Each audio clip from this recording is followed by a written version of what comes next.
Hey fam, I'm back and we're trying to do this vlog again.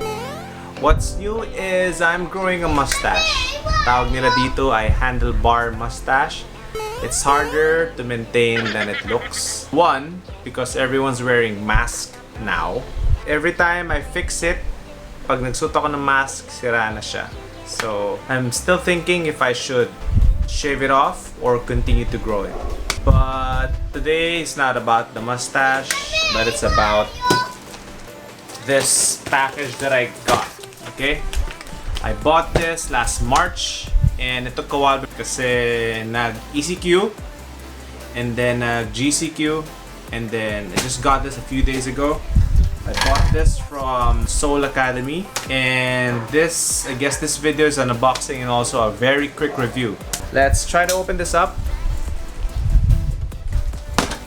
I kept on bothering Soul Academy, messaging their IG and even messaging their Facebook and tagging them, also talking to a lot of people who can help me follow this up. But the thing is nagka-problem siya actually with JRS, yung courier service nila. Kasi I guess got held up sa warehouse or sa delivery area nila. This is the box. Wait, let me show you.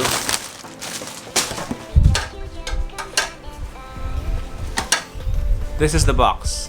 It's Converse by Takahiro Miyashita, TheSoloist. So when I saw the post of Soul Academy's IG, I did not think twice. I'm not sure about the brand exactly, but the shoe looks good and I wanted to really purchase it.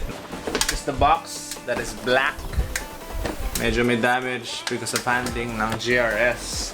Wala masyadong branding on the box, but this one is the Converse logo and nakalagay by Takahiro Miyashita, TheSoloist. I got the size 10 and dito rin may logo, and that's it. This is the box. Let me show you what's inside. This is the first time that I'm opening this one and I will share it with you. May nalaglag. Alright, so this is the receipt. I bought it for 6,990 pesos. And it comes with an eco bag. I also got I guess a card from them.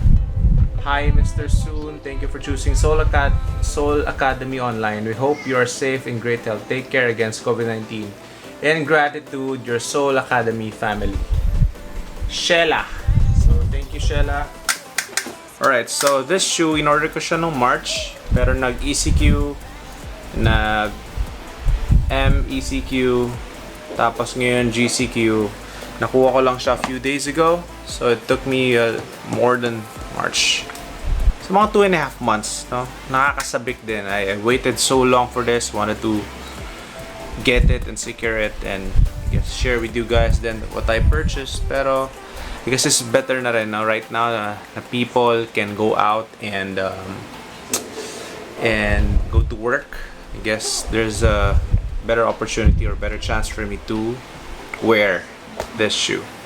Right, looking at the shoe, itong toe, what do you call this? Toe guard has a coating na medyo plastic, so it's waterproof. So you won't have a problem na malagyan ng putik kasi usually sa Converse or some other shoes when you step on a puddle or something na basa, tatalsik siya dito. So this one at least protected yung white canvas mo. They call this the CX stretch canvas. It is a little stretchable. Huh? I guess this would make it more easier for you to wear it. Compared to other Converse shoes na meron ako, medyo it's harder to wear it kasi hindi ganun ka-stretchable yung fabric niya. Compared to this CX canvas, which is nice, really nice. Now, this side, makikita mo inverted yata yung I am the soloist, but when I read it, I can read it as it is. Hindi baliktad sa akin. Baka sa camera ko lang. But on the other shoe, baliktad yung I am the soloist siya, pero nababasa niyo. So, well, like for this one, may nakalagay din Hello, I am TheSoloist since 2010. Alright, yung designer ng I am TheSoloist, si Takahiro, he lives by this, well, this is his brand, I am TheSoloist, which encourages people to lead instead of following. Alright, so CX rubber for more comfort daw. This one back, so medyo malaki siya, makikita mo. Significant ang bump niya. No, medyo malaki. And yung color nito is different also from this one. CX sole is for the support. No, I'm not sure if how comfortable this is kasi hindi ko pa siya nasusuot. Maybe I'll try it this week. CX rubber for comfort, and then CX canvas para mas, you know, it moves with your feet. They have another color of this, color black. But I did not get that kasi I think mas magsa-stand out siya pag white siya. Mas kita siya. Harder to maintain pero stig, maporma. Alright, so itong rubber toe guard na naka-cover ng rubber, ganun din siya dito sa lagayan ng lace. So makikita nyo, mas, I guess, protected siya in a way. Same with this one on the other side. Yung shoelace niya is different from the usual Converse shoes. Medyo mas may premium ang look and feel ng shoelace at may rubber tip siya, so it's easier for you to, you know, adjust. What else can I show you? Sa ilalim nakalagay lang is Converse, pero I'm not sure if this is yung bago nilang sole. I don't think so. So it's like this lang sa ilalim. So hindi siya yung Chuck 2 na sole na medyo mas makapal. This one's a bit more thinner. So I'm not sure yung comfort nito if it would differ, no? Kasi ang ilalim niya, when you feel it, medyo halos pares lang siya dun sa ibang Converse. Little tough. So I'm not sure dun sa comfort ito how it would really matter. Alright, so on this side also, you can see na medyo may rubber coating din siya. I guess para hindi mainitan yung paa mo, may butas siya there. And also, syempre, ang Converse logo.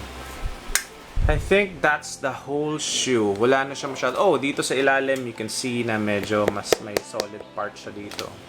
Mas may gap siya. I guess wala masyadong pressure dito. More on the heel and dito sa flat part ng paa natin. When I saw the shoe sa Instagram, I clicked it. I think it looked nice. I'm not really familiar with I am TheSoloist brand or kay Takahiro Miyashita, but I think it looks dope. It looks clean. It looks really nice. It looks amazing. And it would look good if you have like a plain shirt lang na black or your pants na black, then I think it's gonna pop, no? It's hard to maintain lang, hard to clean it. So far, I'm happy with this one.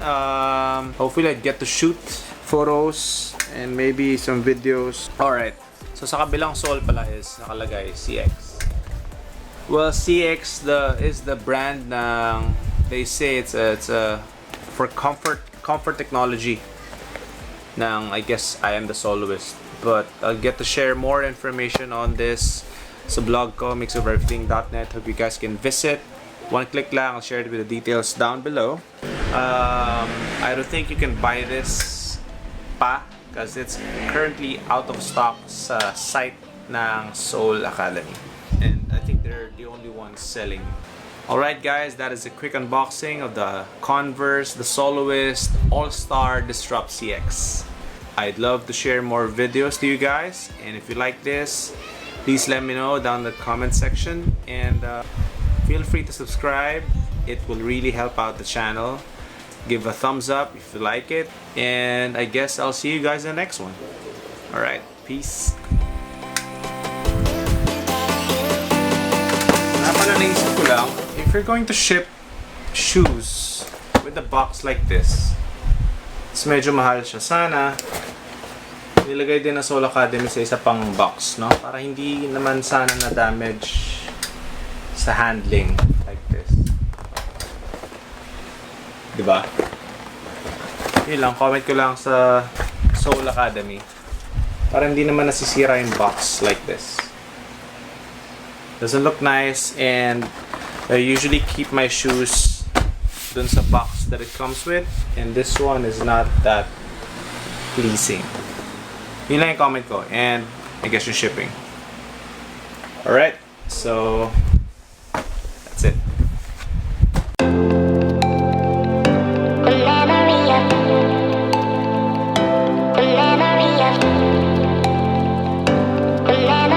You just come running back. I'm not broken.